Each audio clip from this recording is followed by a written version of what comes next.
let's talk about gratitude because that has been such a foundation for you.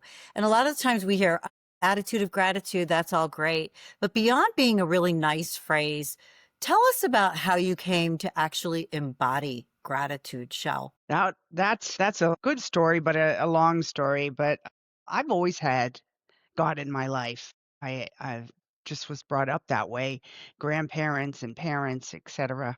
But you never know how much you're gonna need him until you need him. I went to St. Anselm's College and I used to go to this place called the Precious Blood, which is a monastery.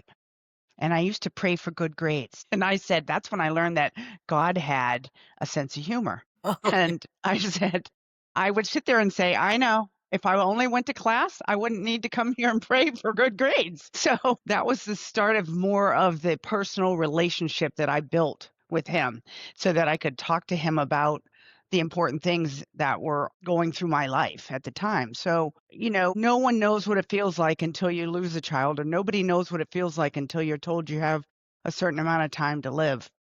It was a struggle. There was a lot of humor in my life because of my mother, and part of who I am is a little bit of humor there, but he never left me.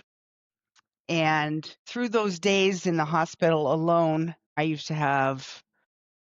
had him in different ways. I used to have a priest come in every week. I had my grandmother on speed dial who I would be reading the Bible saying, okay, I don't understand this. And she'd say, I'll take it to my Bible study this week. And I mean, and all these regular things that you would expect somebody to be doing at the time. But there were so many things that were happening and it was bringing me closer to him. As the time went on, I was living and surviving, and I would say I started doing more for others and stopped thinking about myself. So I started driving cancer patients to their treatments, but I was also going to my own. They didn't know that, Yeah. and I had a story of a 85-year-old woman, and I used to pick her up on Tuesdays, and um, she was very disheveled and not very happy, and she would get in the car sometimes and say, "They taken away my cigarettes," and all these different things. And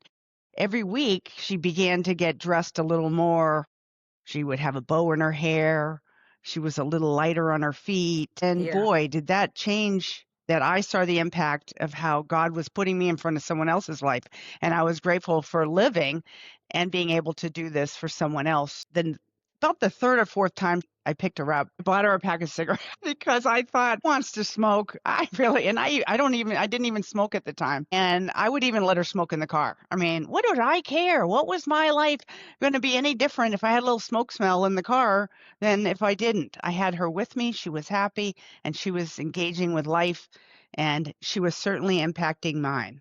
Yeah. Those are the ways that I felt grateful for being around to be able to help others, but be grateful for what I had and who I was. Yeah. Boy, I learned more during that time to really brace me for another 20 or 30 years of being grateful in life and doing for others. And I couldn't even imagine not having him in my life. You know, it's because every day he's my best friend and I talk to him.